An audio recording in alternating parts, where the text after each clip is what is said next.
Shabbat Shalom. This is a special Shabbat. It's interesting, it's called Shabbat HaGadol, a great Shabbat, the great Shabbat. This is the Shabbat that's prior to Pesach, to Passover. And there are many interesting views from our sages about what is called Shabbat HaGadol, a great Shabbat. And you can see it in the prophets and in other parts that they mention. The Shabbat is sometimes people who do not have the understanding or the background or the historical understanding, sometimes they miss the thing. And this is the preamble that is announcing the deliverance of Israel from oppression.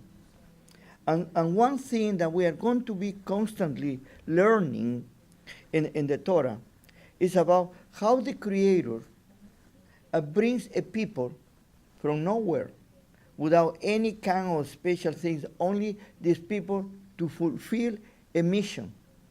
And the mission will be to be Or Legoyim. And it's important to understand that because it's bringing light. And every person who brings light to the world is fulfilling those things. And you don't necessarily need to belong to a group. Sometimes we are so tied to what I call it the organized religion, to the institutionalized religion, that many of us, we are looking for credentials of the organized religion, at least to give us certain authority. But I'm going to give you one thing very simple. The authority that we receive is from above. Men can be treacherous because we as men, we are not looking for truth. We are looking for what is more convenient to us. In this portion, Metzora, that is the continuation of Torah, the one that we saw last week, is about continue the idea of Tahor and Tamei, clean and unclean. I'm going to, before I say something, I'm going to read certain passages. I won't tell you where they come from, only for you to listen, and then I will tell you where they come from. In that way, we are going to have something to talk.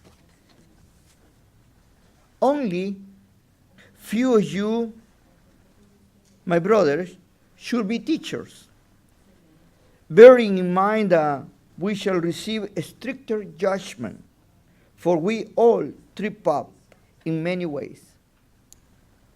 Someone who does not trip up in speech has reached perfection and is able to keep the whole body on a tight rein. Once we put a bit in the horse's mouth to make it to do what we want. We have the whole animal under our control. Or think of sheep. No matter how big they are, even if a gale is driving them, they are directed by a tiny rudder whether the wind of the helmsman decides. So, the tongue is only a tiny part of the body, but its boast is the boasting are great. Seeing how small a flame can set fire to a huge forest. The tongue is a flame too. Among all the parts of the body, the tongue is a whole wicked world. It infects the whole body, catching fire itself from hell. It sets fire to the whole wheel of creation. Wild animals and birds itself from hell. It sets fire to the whole world. Wild animals and birds, reptiles and fish of every kind can all be tamed and has been tamed by humans. But nobody can tame the tongue.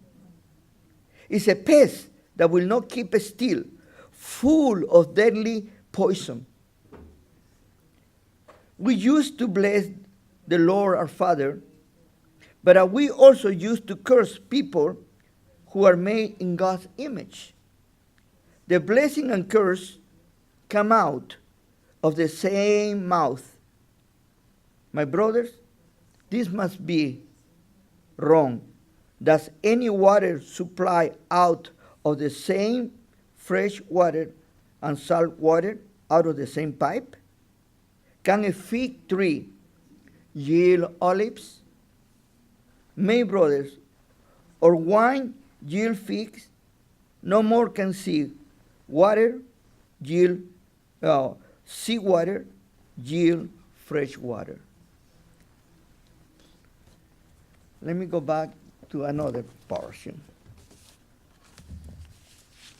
And then I'm going to tell you where they come from. Make a tree as sound as its fruit will be sound. Make a tree rotten, and its fruit will be rotten. For the tree can be told by its fruit. You that are not very special, you are a twisted man, how can your speech be good when you are not good? For words flow out of what fills the heart. Good people draw good things from the store of goodness. Bad people draw bad things from the store of badness. So I tell you this, that for every unfounded word people utter, they will answer on Judgment Day, since it's by your words that you will be justified, or by them you will be condemned.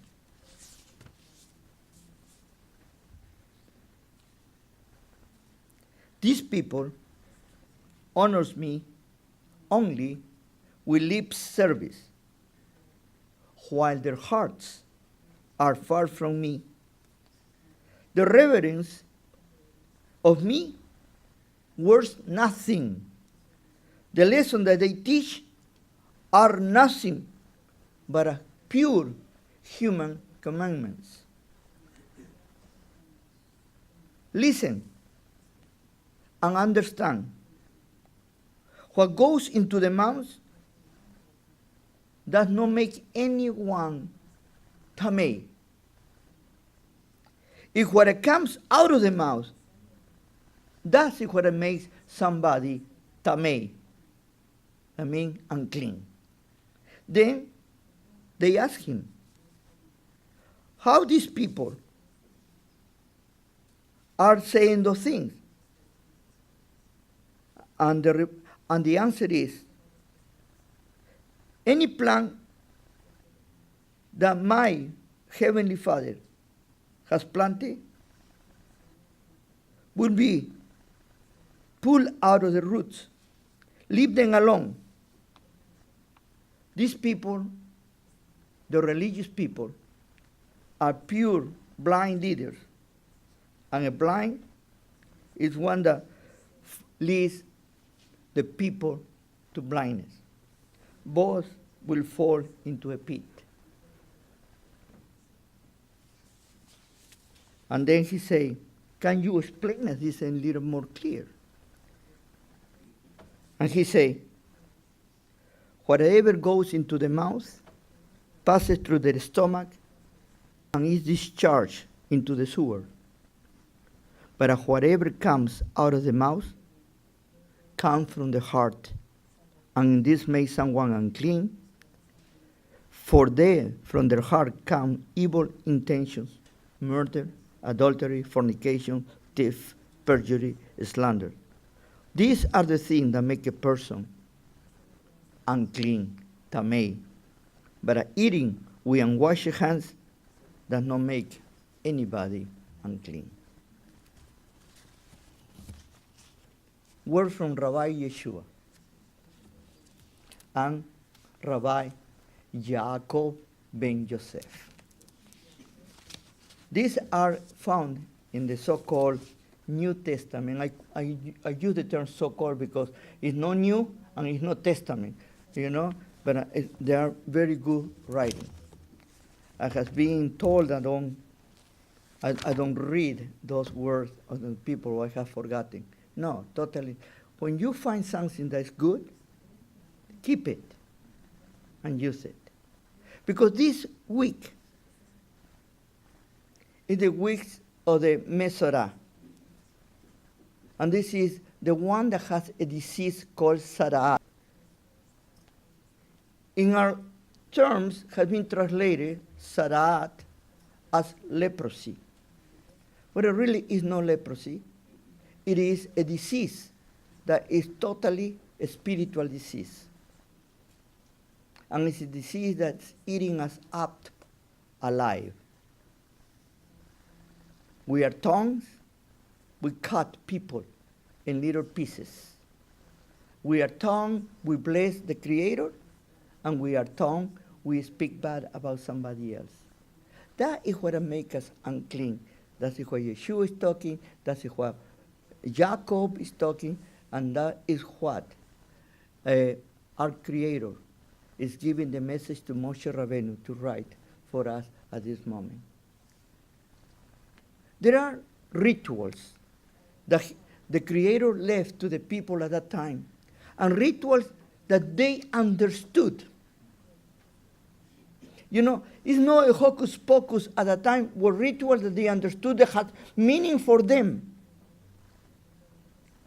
Interestingly enough, the only one that could decide it was Sara'at, that disease, was the Kohen, the priest. Was not a doctor, was not a physician, and that was going to go through a ritual of separation and cleanliness to bring them back. I mentioned to you last week about Tahor and Tamei, what it really meaning it is. Not the sense that dirty or something like that we understand in the physical way, but the pollution on the spirit.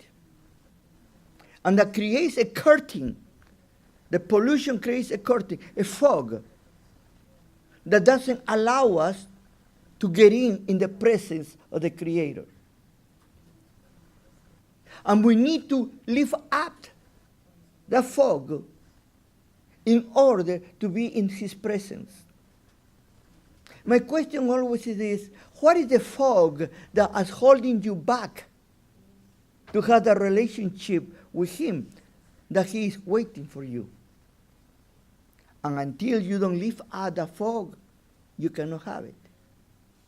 Pride, in certain ways, is very, very deceptive and very dangerous. Because deceptive is because pride makes us believe that we are better than others, or we are the only one right. And it's very dangerous because, not only deceptive but dangerous, because we think being right will go directly to self-destruction.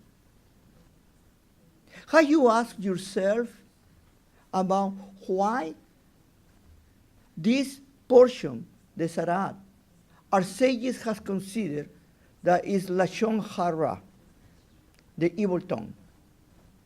It's because they say that Metzora can be divided in two words, Moksei, Ra, delivering evil. And some in the Talmud, they call it even Moksei, Sham, Ra. You know, delivering evil, evil name, and destroying the name of a person. We need to be clear here. Who has not talked about somebody else once in their lifetime? Who can put their hands on the fire and say, I have never talked anything about anybody? No? All of us, we are tempted sometimes. And we don't have a choice. The only to say, oops, and go back to the Creator and to clean that pollution. Now, I always say that when you do something in secret, go in secret to the Creator. But when you do something in public, you need to make it right in public too. And this is why this very interesting ritual of the cleansing of the Sarat. 7 days, and the 8th day you go out, if you don't have, and all, they has all a reason and meaning for them. And the elements that are used, the cedar tree, the hyssop, the color, the taloat,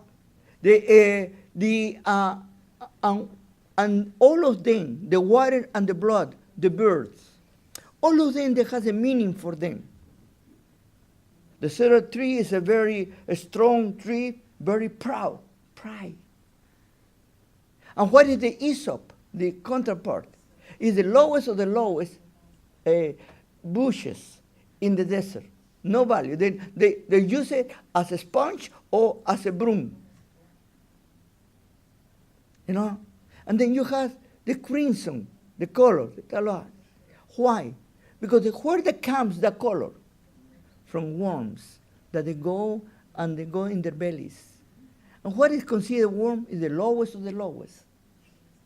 And then you have the blood, and you have the water.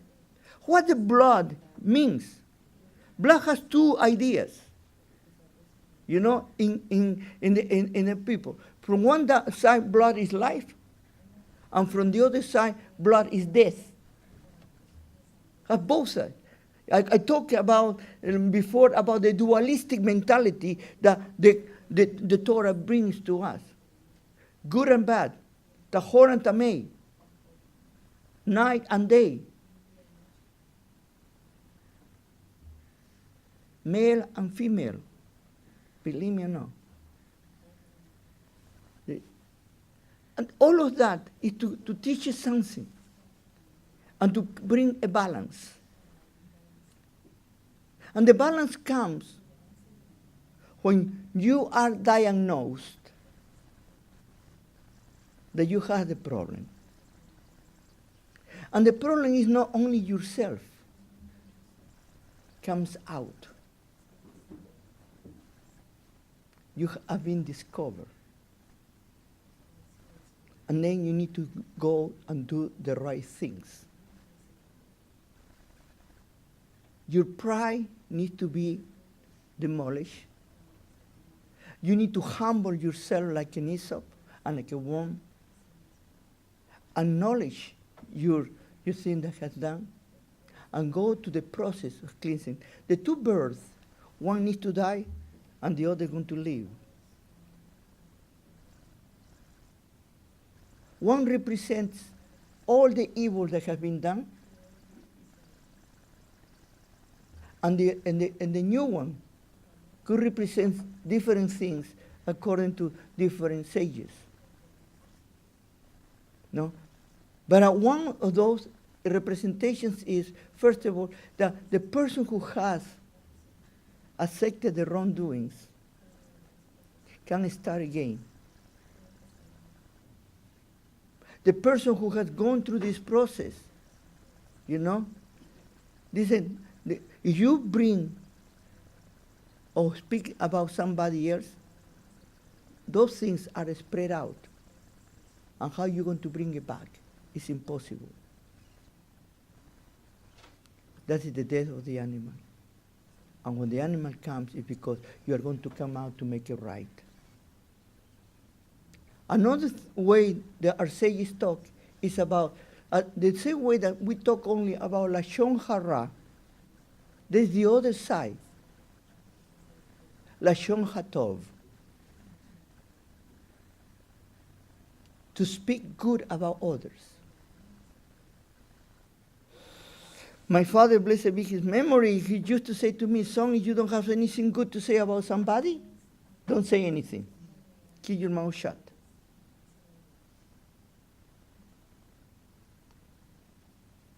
But one thing that is very important to understand here, and all the negativity about the Lashon Hara, we need to see also the positive side.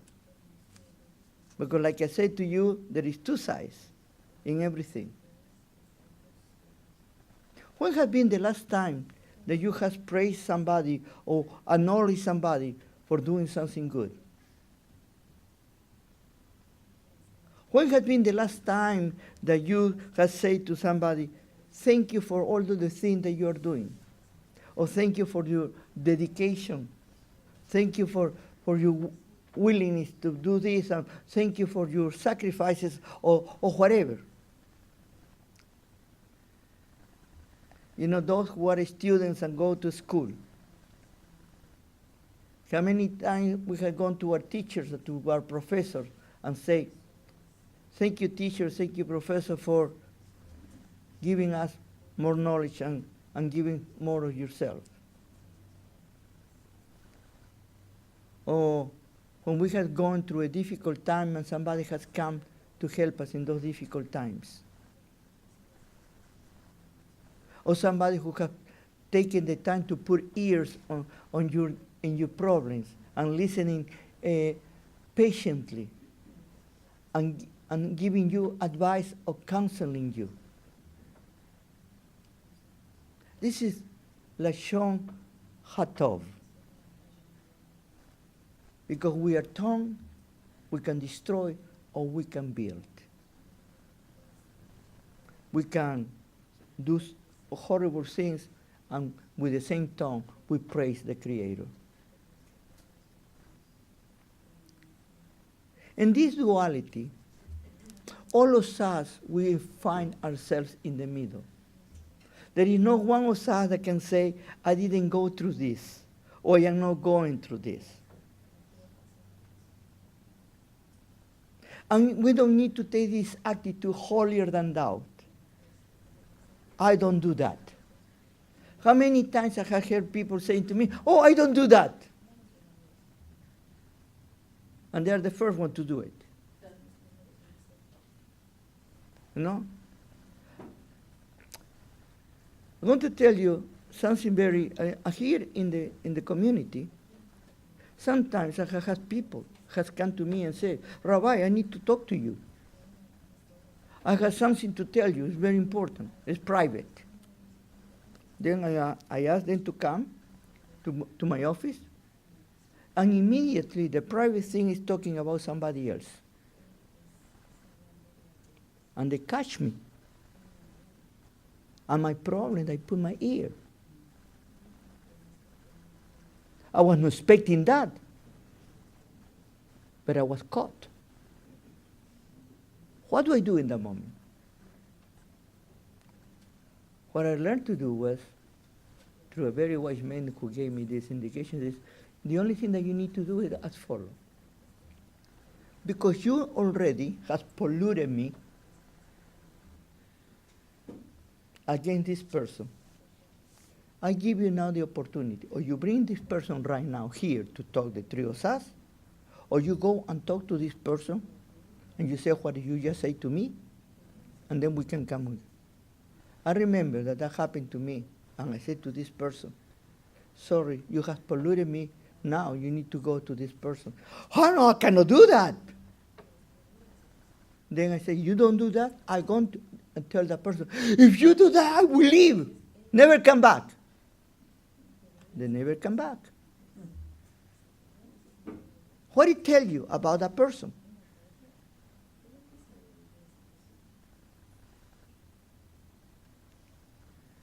And we play the game constantly. And we need to be very careful. We need to be very careful. And even as careful that we can be, we are going to fail. And this is the reason that the Creator is giving us a way. How that could happen today? You know, all the rabbis, they say that this is not any longer for real, because we don't have temple, we don't have priests, we don't have those things. But I want to tell you something. I really believe that many of us, we are sick because of this. Because we have not come out clean. When you have something against somebody,